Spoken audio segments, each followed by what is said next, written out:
Você sabia que mais de 2 milhões de pessoas no Brasil, gente, sofrem de transtorno do pânico? Essa pode ser uma revelação chocante para você, mas é verdade. Imagine sentir uma sensação avassaladora, porque não tem outro nome, de medo, né? De medo que surge assim do nada, não tem explicação, não tem um motivo real. E que deixa você sem fôlego, né? Paralisado. Então, é uma realidade para muitos brasileiros, para muitas pessoas. E hoje estamos nos aprofundando nesse tópico. Vem comigo. Aproveite, se inscreva no canal, deixe o seu like, acione o sininho e compartilhe esse vídeo. Pode ajudar outras pessoas e me ajuda também aqui no canal. Mas vamos lá. Nesse vídeo, eu quero explorar com você o que realmente é a síndrome do pânico. Quero ter o foco aqui hoje com você na síndrome do pânico com a psicanálise. Então, vamos por partes. Imagine isso, você está num lugar lotado, né? De repente, o seu coração dispara, sabe, dá aquele mal-estar, as suas palmas das mãos ficam suadas, você começa a transpirar, você não consegue respirar.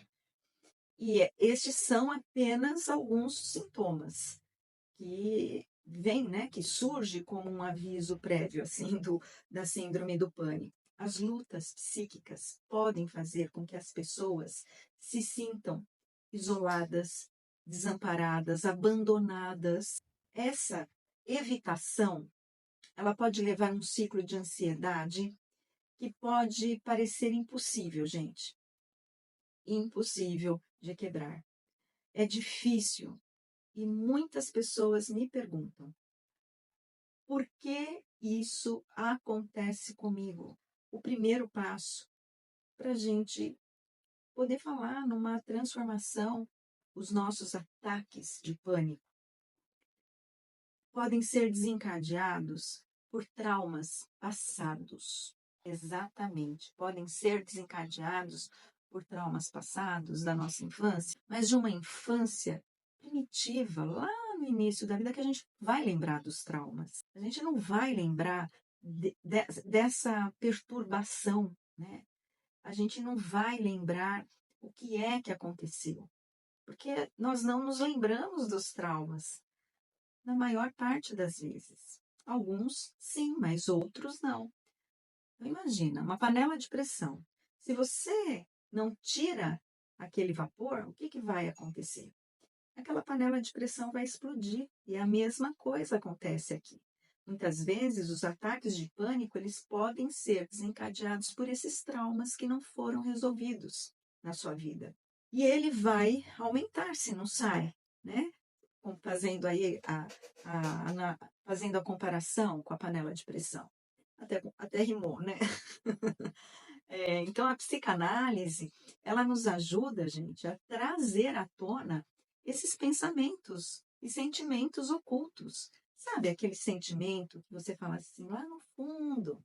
Então, nós podemos identificar esses padrões que contribuem para o estado atual da ansiedade quando nós estamos em análise. Não se trata apenas de controlar os sintomas, isso é muito importante. Eu estou trazendo aqui o meu conhecimento, a minha experiência, e é sobre isso, eu quero te ajudar, tá? Tem um caso que eu quero trazer aqui para você, que é a Ana, vamos chamá-la de Ana, tá? Vamos chamá-la de Ana, uma mulher de 32 anos, que sofreu ataques de pânico, assim, durante anos, tá? Durante anos. Onde ela estivesse, aquele medo sabe, invadia o seu ser, invadia o seu peito, aquele medo, né? Deixando com que ela se sentisse presa àquela situação.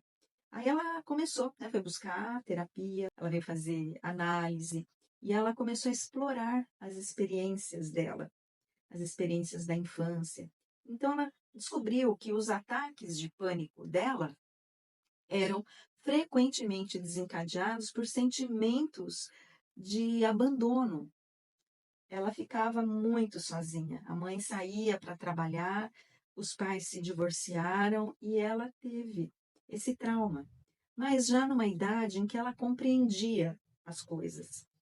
No entanto, existem aqueles outros casos em que o paciente não tem a menor consciência do trauma. É algo que aconteceu lá nos primórdios da infância. Existe um texto, gente, que eu quero trazer aqui, que é O Medo do Colapso. É um texto do Winnicott, de 1974.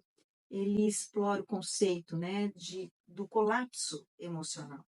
Você sabe, o Winnicott ele foi, né, um psicanalista britânico importante para a psicanálise, transformando a psicanálise em uma psicanálise, sabe, mais acolhedora. É um psicanalista que eu me baseio muito, estudo muito, e por isso que eu estou trazendo aqui, tá?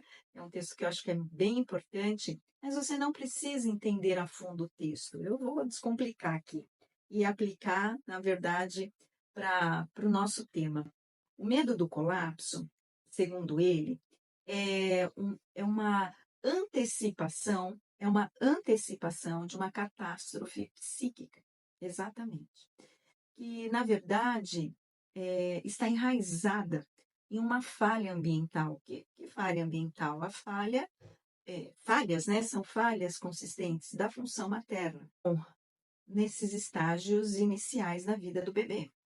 Exatamente. E aí, bom, o Winnicott, ele argumenta que o colapso, gente, não é algo a ser temido no futuro, mas uma experiência passada de angústia, olha só, ou desse trauma, dessa falha da função materna, que o paciente evita reviver.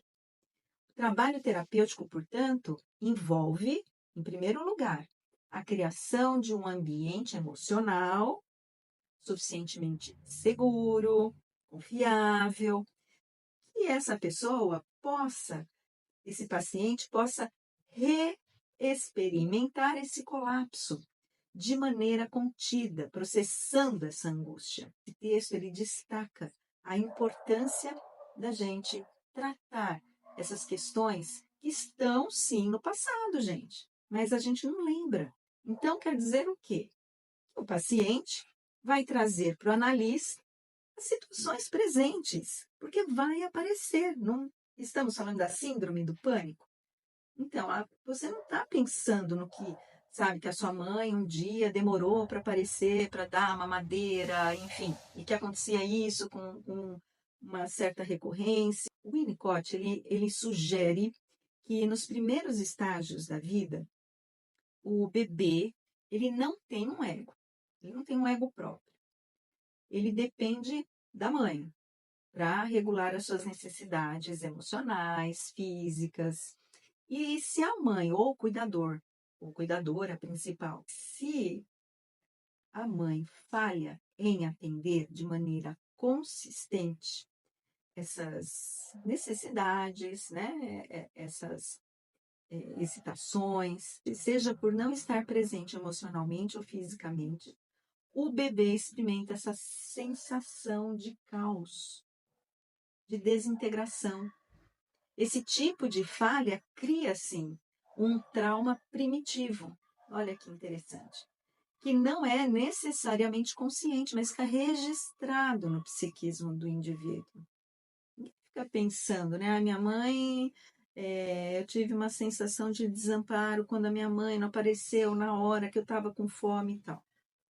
Mas mais tarde na vida, quando o ego do indivíduo está mais estruturado, existe já um self, ainda que seja parcialmente integrado, quando existe uma situação de estresse, por exemplo, a ansiedade ou essa vulnerabilidade emocional, esse trauma, ele pode emergir na forma de um ataque de pânico, sim.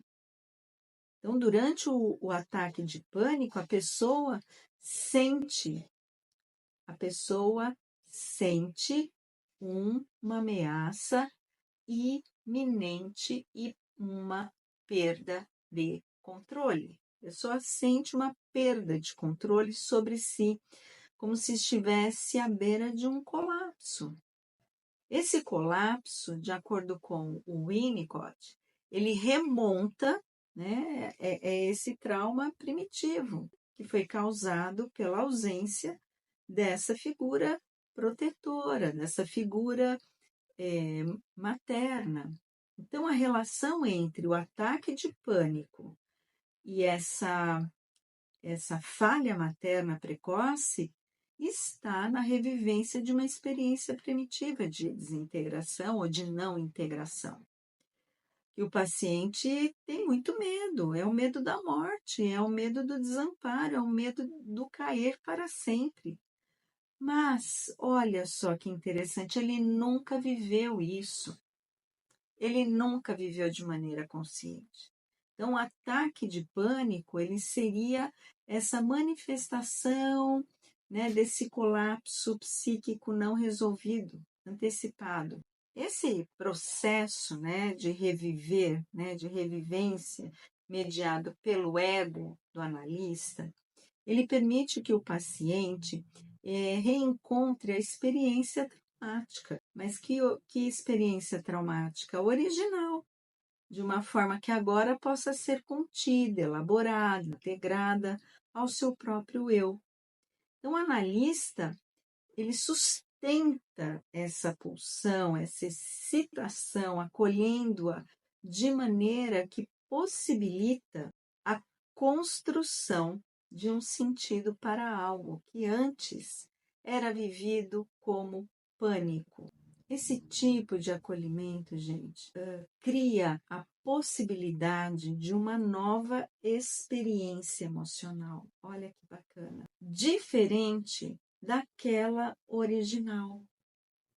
Diferente daquela original de desamparo, que ajuda a reorganizar, né? Ajuda a reorganizar o funcionamento psíquico.